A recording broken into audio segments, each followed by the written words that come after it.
to find out who's right and who's wrong. Nigel, stay with us, because you'll like this. We've seen a lot of tactics employed on both sides of the referendum campaign, rational arguments, scaremongering, and, of course, publicly funded leaflets. But now a grassroots campaign is using a new weapon, love, or more specifically, hugs. Hashtag #HugABrit is asking EU citizens living in the UK to hug British people and then post the results on social media. It's been doing rather well on Twitter in recent days. So let's look at some hugs. This is Christine, who's German. She's hugging the musician Jarvis Cocker. He spends most of his time, or at least a lot of his time, in France, but likes popping back to London for gigs, and so he's completely against leaving the EU. This is Katrin, another German, hugging the British-Nigerian artist Yinka Shonibare. He says wanting to leave is about clinging on to an empire that is long lost. Not all the people being hugged are even alive. This is Guy Metti, who's French and clearly a fan of modernist literature, because she's hugging a bust of Virginia Woolf. But most of the people being hugged aren't famous. It's mainly ordinary members of the public. This is Lena from Lithuania, hugging her English friend Becky. And finally, this is Birgit, who's also German, hugging her neighbour Edward. And as if by magic, Birgit Maas, who you recognise from that last photo, joins us now. So how did this all come about?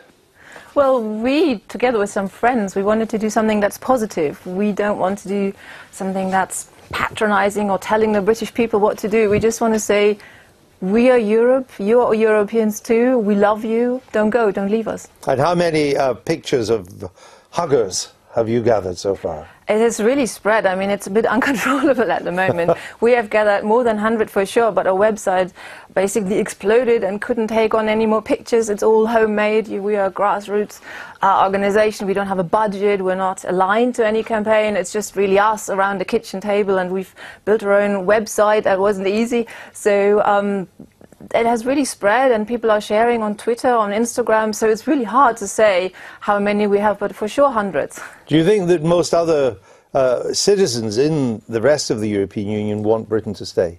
Yes, for sure. I think the rest of Europe, that's my impression, loves Britain, and they want them to stay. And I know that thinking of leaving Europe, people might say, okay, Europe is something different from the EU, but from our point of view... Just a bit. Yes, but at the same time, from our point of view, the EU is the structure that we have built. We have, for 3 generations, we've had peace. And for me, that's very important. I grew up without grandfathers. I lost them in the war. And for me, the EU, and I think for many other Europeans, this is what it is about. And so people are really quite motivated, as it seems. Well, this is not Project Fear, Nigel Farage, is it? It's a conspiracy. I have no doubt about Who's it. behind it? This has all been dreamt up, all this rubbish about not having budgets, I don't believe a word of it.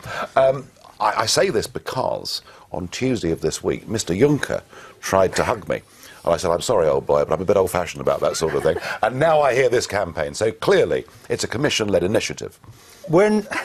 And, you know, it's very interesting. I don't know where to begin. I mean it. Now, what is interesting, it's interesting to hear a German say how good the European Union is. And actually, in terms of economics, if you're German, it's been fantastic. The euro's been wonderful for you. It's given you a depressed currency. Most of your growth in the last 10 years has come through increased exports to other Eurozone countries. I suspect if we had this conversation with people from Spain or Portugal or Cyprus or Greece, actually the point about the European project, coming together as friends, working together, being democratic, not fighting each other, that ticks all my boxes. But an economic and monetary union and a political union that no one's ever voted for is a very different thing. And I would argue that actually the EU is not working very well at all. No. This bit of the programme, we were just really going to talk about hugs. Sorry. You got economic and monetary. So let me just bring it back, because we're having and will have plenty of this. I mean, the British are famously not a very huggable nation. We're not very tactile, unlike many of our European neighbours. Have you found any resistance? Yeah, we've had a few sort of awkward moments, but actually most people that we have hugged and most reports that we get, we have terribly polite. We've lived here for a long time, at least a core group, so we wouldn't just ambush people. There's not a hug squad going out at night. It's only consensual hugs, and no Brits have been harmed. And would you like to give Nigel a hug? We did shake hands. We did a firm German handshake. Just a handshake. Oh, go on, Nigel. Come on, Nigel. This is the No problem. No problem at all. This programme is the Coffee and Anne of television broadcasting. That's what we do. That's what we are about. It's about spreading the love, spreading hugs. Very well. Thank you very much, Nigel Farage. Thank you as well. Big Man Tyrone here. Make sure to subscribe to the wicked awesome Robin Hood UKIP YouTube website. He exposes the leftist crops on the British brainwashing corporation. Nice.